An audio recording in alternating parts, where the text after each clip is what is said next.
Bonjour à toutes et à tous sur France Vulve. C'est Agathe, alias Capitaine Minou. Pour cette rentrée scolaire et culturelle 2018, la chaîne France Vulve vient se remplir à nouveau. Ma collaboratrice et moi-même en avons un petit peu rediscuté étant donné que nos emplois du temps, nos emplois, nos vies perso ne nous permettent pas d'être aussi prolifiques qu'avant et qu'une partie des autres vidéastes. Donc pour aider la précédente vidéo qui était sortie au mois de mars, on l'avait tournée le 1er janvier, mais impossible de trouver le temps d'éditer. Donc voilà, pour éviter que ça se reproduise et que la chaîne soit vide, on a décidé de produire des podcasts à partir de maintenant, enfin, des podcasts et des vidéos. Mais c'est vrai que les podcasts, c'est beaucoup moins long et moins chronophage à éditer. Et ça nous permettra de poster un petit peu plus souvent, aussi de mettre des contenus un petit peu plus spontanés et de parler par exemple d'œuvres ou de choses qui nous ont plu. Donc voilà, un nouveau format pour la chaîne. Donc je suis d'accord, les podcasts c'est un petit peu moins captivant que les vidéos, mais ça permet de faire quelque chose en même temps, donc bon, ça compense quoi. Voilà pour cette petite intro, donc passons au vif du sujet qui, comme vous avez dû le voir dans le titre, est mon retour sur le livre Tranny, Confessions of Punk Rock's Most Infamous Anarchist Sellout, qui est l'autobiographie de Laura Jane Grace, la chanteuse de Against Me. Donc un livre qui est sorti en 2016 aux éditions Hachette et qui n'est, à ma connaissance, pas traduit en français. Alors, pourquoi j'ai choisi de présenter ce livre ? C'est parce que, bon, je vais vous parler un petit peu de comment j'ai connu Against Me déjà. Donc, la première fois que j'ai entendu des morceaux, je devais être au lycée. C'était des morceaux de leur premier album, Against Me is Reinventing Axl Rose. Et j'avais bien aimé, sans plus. J'en avais entendu un petit peu, enfin j'avais repensé quelques années plus tard parce qu'à la fac j'avais un prof de TD qui avait un t-shirt avec le visuel de l'album et j'avais réécouté. Et pareil, c'était sympa, mais rien de spécial. À savoir que leur premier album est musicalement assez différent de ce qu'ils ont fait ensuite.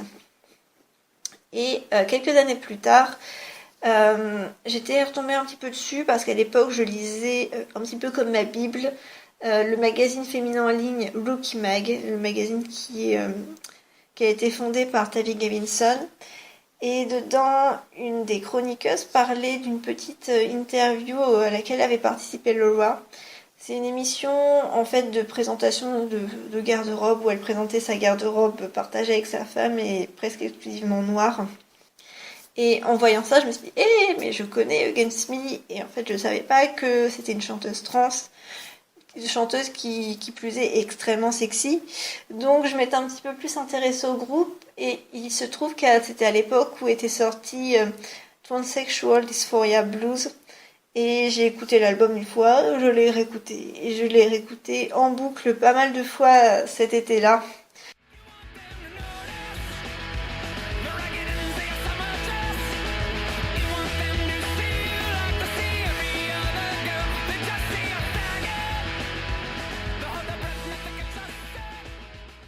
Parce qu'il a vraiment une énergie incroyable, je trouve, cet album. Et vraiment, ça me faisait du bien à l'époque. Et donc voilà, c'est un album que je réécoutais régulièrement, voilà, ces dernières années. Et au mois de juillet dernier, je crois que j'avais vraiment besoin de bonne énergie. Et prise d'une inspiration, un soir, j'ai tapé Against Me sur YouTube pour voir ce qu'il y avait d'autre comme chanson, quoi. Et je me suis retrouvée à écouter au moins, allez, je sais pas, 10, 20 fois de suite la chanson I Was a Teenage Anarchist. I was a teenage anarchist looking for revolution. I had the style, I had the ambition. Et voilà, j'ai cherché à écouter tous les albums et je suis un petit peu obsessionnelle à propos de ce groupe depuis les dernières semaines. Voilà.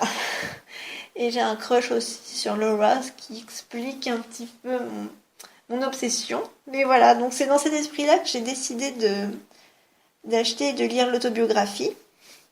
Donc les autobiographies, c'est vraiment pas mon genre de prédilection.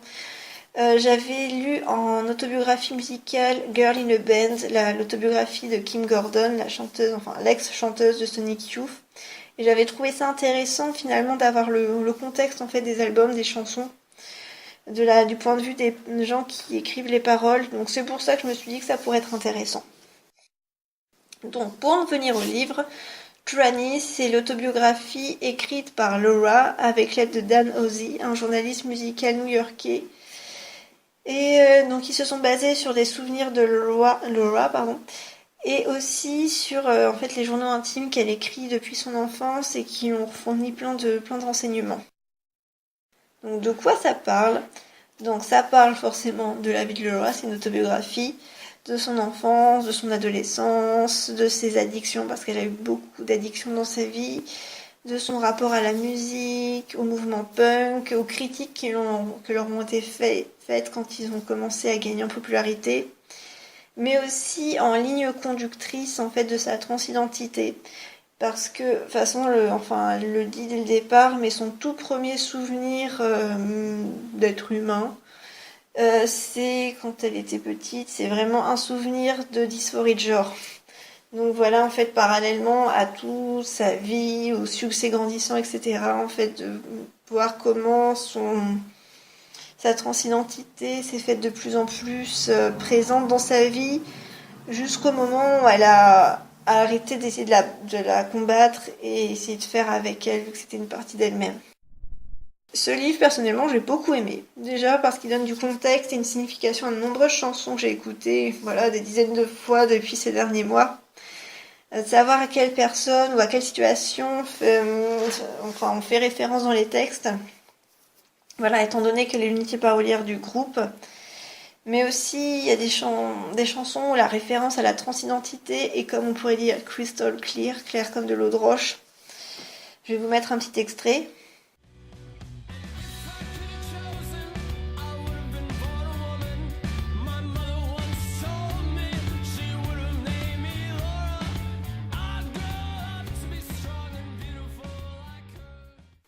Et voilà, en tout cas, ça c'est des bouts de chansons qui ont été écrites et chantées avant même qu'elle fasse son coming out. Et justement, elle était super stressée, angoissée quand elle présentait ça aux autres membres du groupe et pendant les sessions d'enregistrement face au producteur. Mais c'est aussi intéressant de voir que même si elle n'était pas out, elle avait vraiment besoin d'essayer de se libérer de ça dans ses chansons. J'ai trouvé ça assez intéressant et vraiment une vraie démarche artistique, on pourrait dire. Elle parle aussi dans le livre, il y a une bonne partie une partie importante qui parle vraiment de, comme je l'avais dit précédemment, des reproches qui ont été faits au groupe en général, parce qu'avec le succès grandissant, en fait, ils ont fini par signer avec de gros labels, de grosses maisons de disques. Et voilà, il y a plein de gens de premiers fans qui ont été très virulents à propos de ça. D'ailleurs, il y a plusieurs chansons qui font référence à ces critiques, même ces insultes qui leur ont été adressées parce que ça l'a beaucoup blessé. Mais il y a aussi des anecdotes un peu sympas, vraiment parce que le groupe a rencontré plein d'autres artistes. Et par exemple, il y a une anecdote qui m'a fait un peu sourire.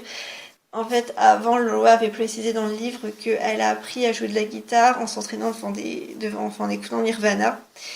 Et il se trouve que des années plus tard, ils ont été amenés à faire la première partie d'une tournée des Foo Fighters, donc vraiment les gros trucs dans les gros stades, etc. Et ils s'imaginaient que voilà, les membres du groupe seraient un petit peu pédants. Et pas du tout, il y a Dave Grohl qui est arrivé, qui s'est présenté. Salut, je suis Dave. Et forcément, elle savait qui était Dave Grohl, quoi. Mais voilà, j'ai trouvé ça un peu marrant aussi parce que j'aime bien les Foo Fighters. Mais voilà, c'est pour plein de petites anecdotes un peu rock, ce livre est sympa, quoi. Et puis voilà, vraiment parallèlement à toutes ces expériences vraiment liées à comment on pourrait dire, son développement musical et sa carrière, et aussi voilà sa vie perso, etc. Il y a vraiment l'évolution de sa prise de conscience de la transidentité, voilà, surtout qu'elle vient de milieu assez viril. Dans son enfance, son père était dans l'armée. Et après l'univers punk, voilà, rock, c'est quand même un peu un univers de mecs a priori.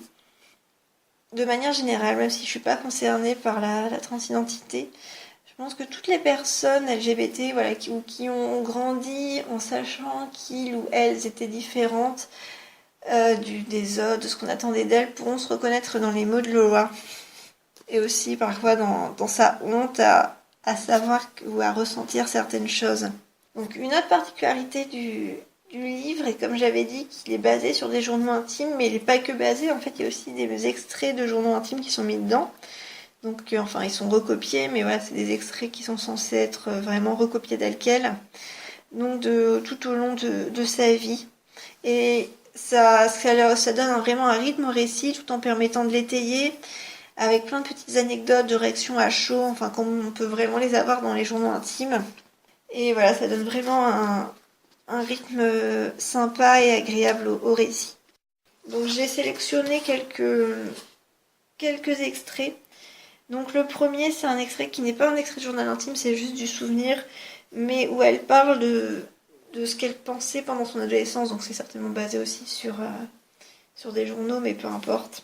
Who was her? She was the person I imagined myself to be, in another dimension, in a past life, in some dream.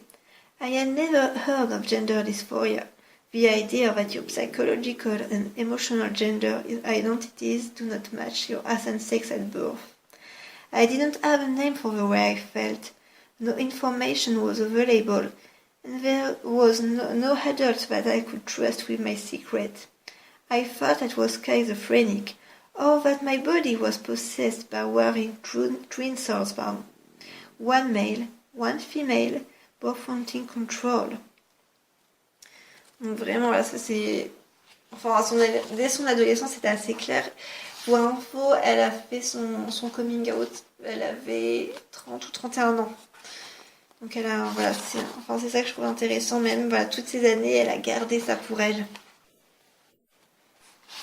Donc voilà, des années plus tard, un souvenir qui date, je ne sais pas, elle avait presque 30 ans à l'époque. In a strange way, my dysphoria started to become a sense of empowerment through all my career failures.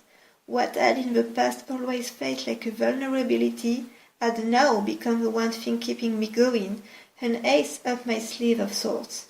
It was a secret that was mine alone, something that no lower or manager or label head could touch because it existed only in my mind. It was one thing about myself I knew to still be true. Et voilà, le dernier extrait dans vraiment une époque pré-transition. Dans le livre, en fait, elle explique qu'elle faisait, on pourrait dire, des cravings, comme on pourrait dire en français. Des moments, en fait, où elle allait acheter des vêtements féminins, enfin, pour se sentir mieux, en fait, pour se sentir elle-même, finalement. Et donc, un passage quand elle était allée acheter des vêtements en cachette. I bought women's clothes at Sears today. How embarrassing is it to be a closeted transsexual buying women's clothes at Sears? It's safe, though. No one will see me there. Who the fuck shopped at Sears? The cashier, a frumpy middle-aged woman, was breathing through her mouth with her nose closed, while she rung me up so she wouldn't catch my sick. She seemed afraid of the cloths, only touching them with the very tips of her fingers. No question asked for, they are usually questioned. The world exchange is silent, not a word spoken between us. D'ailleurs, ce passage, elle y fait référence dans une de ses chansons. Voilà, le fait que la caissière ou même d'autres personnes aient peur d'attraper sa terrible maladie, on pourrait dire. Donc à la fin du livre, elle raconte aussi, voilà, après son coming out et son début de transition, les changements positifs et négatifs que ça a apporté dans sa vie. Positif sur le fait de se sentir mieux, de se sentir elle-même, et aussi négatif parce que sa transition lui a quand même coûté son mariage et sa relation, elle avait pas une très bonne relation, mais voilà, son père a été lui parler définitivement. Donc elle reste quand même assez honnête en fait sur les choses que ça lui a apporté. Voilà, en conclusion, je pense que ce livre pourra vous plaire si vous aimez Eugene Smith, évidemment, ou si les récits sur l'industrie musicale ou les histoires de coming out, de transition vous intéressent. Pour ceux qui seraient peut-être plutôt intéressés par un support vidéo qui n'aurait pas forcément lire le livre en anglais, je rappelle ou j'informe que Laura avait participé à une mini-série documentaire qui est disponible sur YouTube et qui s'appelle True Trends, où elle raconte de façon beaucoup moins exhaustive qu'elle le fait dans le livre sa transition, enfin vraiment toutes les étapes de sa prise de conscience, et voilà. Et aussi, en fait, ce qui n'est pas dans le livre, c'est que dans True Trends, il y a des interviews d'autres personnes trans qui racontent des extraits de leur parcours personnel. Donc le lien sera en barre d'infos. Et aussi, juste au niveau actualité, Laura sort un album avec son nouveau groupe parallèle à Against Me, qui s'appelle Laura Jane Grace and the Devouring Mother cet automne. Donc je crois que c'est début novembre, si je ne m'abuse. Et le premier titre qui s'appelle Apocalypse Now or Later, je crois, ou c'est le titre de l'album.